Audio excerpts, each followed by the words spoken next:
Hey everybody, it's Ron from Pick Dawgz. This is Ron's Rundown. We're going to go over the MLB game scheduled for Sunday, June 16th, 2024. And if you like what you see, make sure to give this video a big thumbs up and subscribe to our channel. Don't forget to put your baseball picks in the comments section below. And if you're looking for my best bets, including my daily rundown best bet in the MLB, you can find those at the premium picks tab at pickdawgz.com. There's also a link in the description.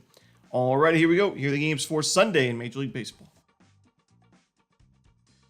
First up, we see the St. Louis Cardinals taking on the Chicago Cubs. We're going to see Jameson Taillon and Miles Mikolas as your starters. When you look at Miles Mikolas' ERA on paper, 4.85, it still looks very steep, but he's just been a much different pitcher now than he was at the beginning of the season, and those early season struggles are the reason why his ERA is still where it is, because his last 5 games, he's given up 3 earned runs or fewer in all 5 of those games. Some quality starts, and his last game against the Pirates, he went 7 innings of one-hit shutout baseball with 6 strikeouts. So he's in pretty good form, and you're facing Jameson Taillon on the other side, who the ERA looks great on paper, but recently, this last game against the Rays was a great one, but before that, 5 earned runs, 10 base hits in his last Wrigley Field start. That's a concern. That was against the Chicago White Sox of all teams as well. For me, I trust Mikolas a little bit more right now, and I also trust this Cardinals bullpen, and honestly, the lineup as well. So give me St. Louis in this game on the money line. Next up, the Miami Marlins taking on the Washington Nationals. We're going to see Jesus Luzardo and Mitchell Parker as your starters. So a pair of lefties in this one.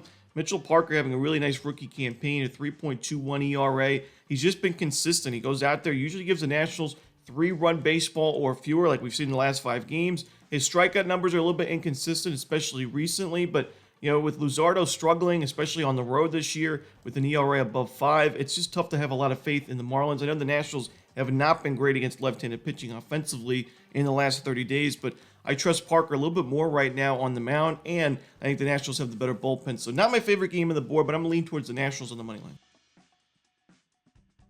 Next up, we see the Philadelphia Phillies taking on the Baltimore Orioles. We got a great pitching matchup in this one. We got Zach Wheeler and Corbin Burnes. This one, 1:35 Eastern on ESPN+.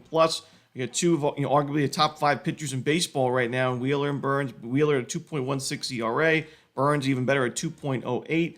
The key for me is I trust the Orioles bats a little bit more right now against right-handed pitching, especially where they've been, right next to the Yankees basically in terms of OPS and isolated power, while the Phillies have dropped a little bit in the last month. And Corbin Burnes, we know he's been very consistent for the Orioles. He hasn't given up more than 3 runs in a single start this year.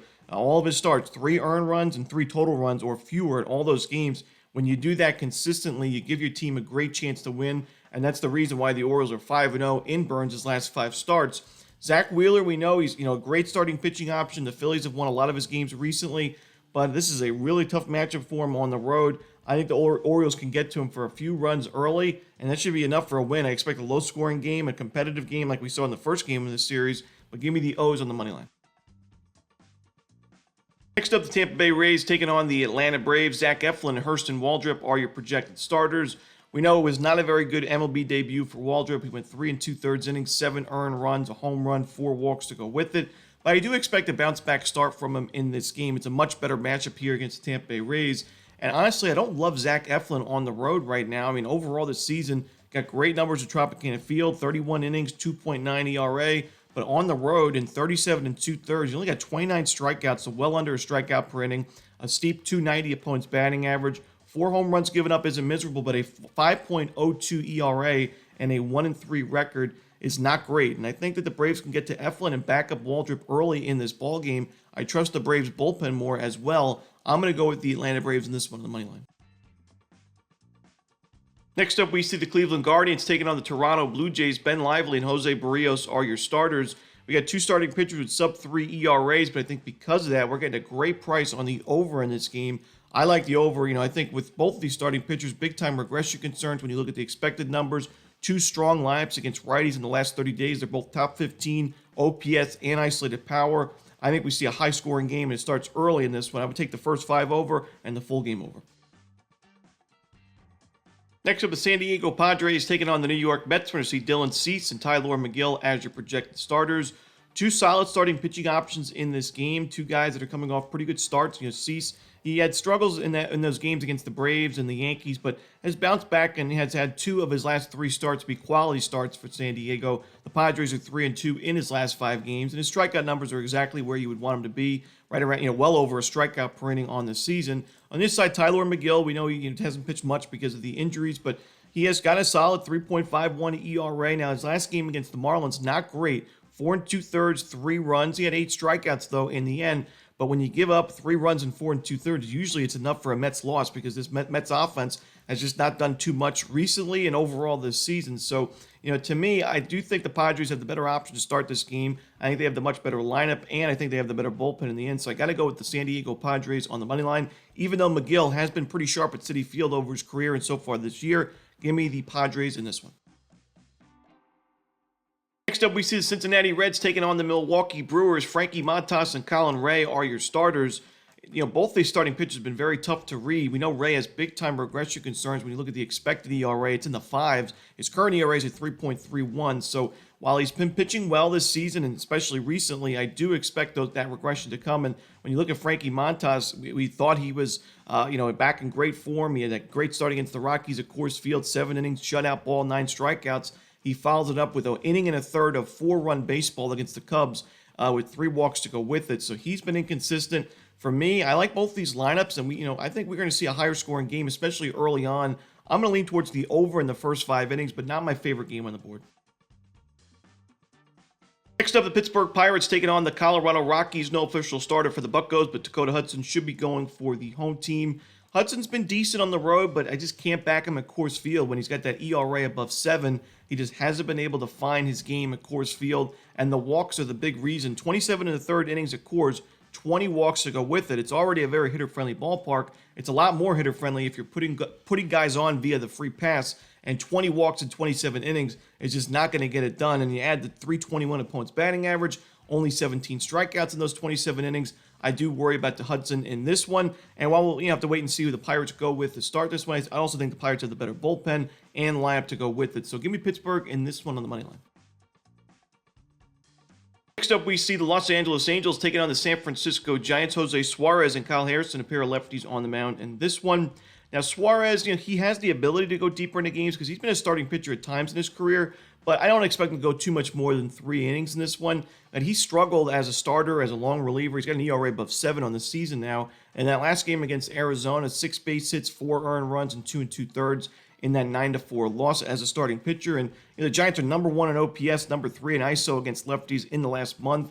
High walk rate, low strikeout rate. It's a pretty brutal matchup for Suarez. I think he struggles, and Harrison's in good form. I think he pitches pretty well and gets the Giants a win and run line cover. So give me San Francisco laying the 1.5 runs. Next up, we see the Arizona Diamondbacks hosting the Chicago White Sox. Drew Thorpe and Jordan Montgomery are your starters. I mean, at this kind of price, I think the White Sox are the way to go. I think that's where the value lies because Montgomery is just 6.58 ERA in the season. Even his last game where it was a step in the right direction, it's still it's 5 2/3 of 3-run balls. So that's like a 4.75 ERA in those innings, and he gave up a home run. His previous game to that one, 6 earned, 2 home runs against the Giants. So he's not in great form. He's not pitched well this year. He doesn't deserve to be laying this kind of price. And with Drew Thorpe being one of the better prospects in the White Sox organization, pitching pretty well in his major league debut and the minor leagues so far this season, I think Thorpe can keep the White Sox in this game. They find a few runs on Montgomery and at least cover the run line. So give me the 1.5 runs with Chicago. Next up, we see the Kansas City Royals taking on the Los Angeles Dodgers. We see Brady Singer and Tyler Glasnow as the starters. 2 starting pitchers that struggled quite a bit in their last starts. Glasnow gave up 2 home runs, 5 earned runs to the Yankees. Singer gave up 6 earned runs to the Yankees as well. So both of these teams, knowing how tough this Yankees lineup can be. But I do think Glasnow is the better option, especially with Singer now on the road. He's been better this year on the road than he has been in recent seasons, but still, I just trust him a lot more when he's at Kauffman Stadium, and I think the Dodgers can get to him for a few runs and potentially home runs early in this game. Glasnow, while he struggled against New York, still had 12 strikeouts in 6 innings. We know he's one of the best strikeout pitchers in baseball. I think he bounces back here, and I think the Dodgers win this game and cover the run line. So give me the Dodgers here laying the 1.5 runs. Next up, we see the Texas Rangers taking on the Seattle Mariners. Dane Dunning and Logan Gilbert are your starters. Logan Gilbert had one of his best starts of the year against the Rangers on April 23rd at Globe Life Field. 6 2/3 of 6 strikeout baseball, 4-0 victory for Seattle. And he's pitching here at T-Mobile Park. You know, he's, like I've mentioned, he's given up a lot of home runs recently, which is always a concern. But I still think when he's able to go 6 to 7 innings per start, usually give the Mariners a quality start. I think he's a good option in this game and good enough for the Mariners to win this one when you got Dane Dunning on the other side struggling as much as he has. The last game against the Dodgers, 6 earned runs in 3 2/3 innings. And funny enough, he was the opposition to Gilbert in that game on April 23rd, and he was the one that gave up those 4 runs in that 4-0 game. It was 4 1/3 innings of 4 earned run baseball with 2 home runs given up by Dunning. So I don't trust him here. Give me the Mariners in this one, laying the 1.5 runs. Next up, we see the New York Yankees taking on the Boston Red Sox. Marcus Stroman and Cutter Crawford are your projected starters. You know, Marcus Stroman this year, a 2.82 ERA, but a 4.46 expected ERA, 4.56 xFIP. The expected numbers are not great, and we do expect regression going forward. And when you look at the other numbers, like his Ks per 9, walks per 9, he has his lowest strikeout rate right now since 2018, his highest walk rate of his entire career, and the lowest ground ball percentage. His ground ball percentage this year is 7 percentage points lower than it was last year, and it's the lowest of his entire career. So that's always a concern for me for a ground ball pitcher. You know, his last game, he was able to keep the ball on the ground. He did a really good job against the Royals, but this is a Red Sox team that we know the Yankees crush righties. In the last 30 days, the Yankees are #1 in team OPS against right-handed pitching, but the Red Sox aren't too far behind. They're ranked 4th right now, and we know they had a pretty good series offensively against the Phillies, especially against the righties. Aaron Nola, especially, who's in great form, pitching really well this year. He went to Fenway Park and got crushed. So Marcus Stroman, to me, this is not a great spot for him, a great matchup.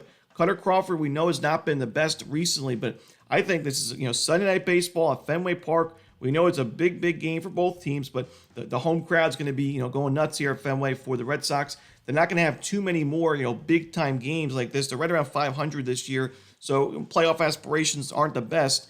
This is your playoff Super Bowl kind of game for the Red Sox. So I'm going to go with Boston in this one. I think we're getting a really good price with the home team. Give me the Sox on the money line. And that's it. Those are the games for Sunday in baseball. Hope you enjoyed this video. If you did, don't forget to hit that like button and subscribe. And don't forget to put your baseball picks in the comment section below. Again, if you're looking for my best bets, you can find those at Pick Dawgz Premium. As always, this is Romanelli. Good luck.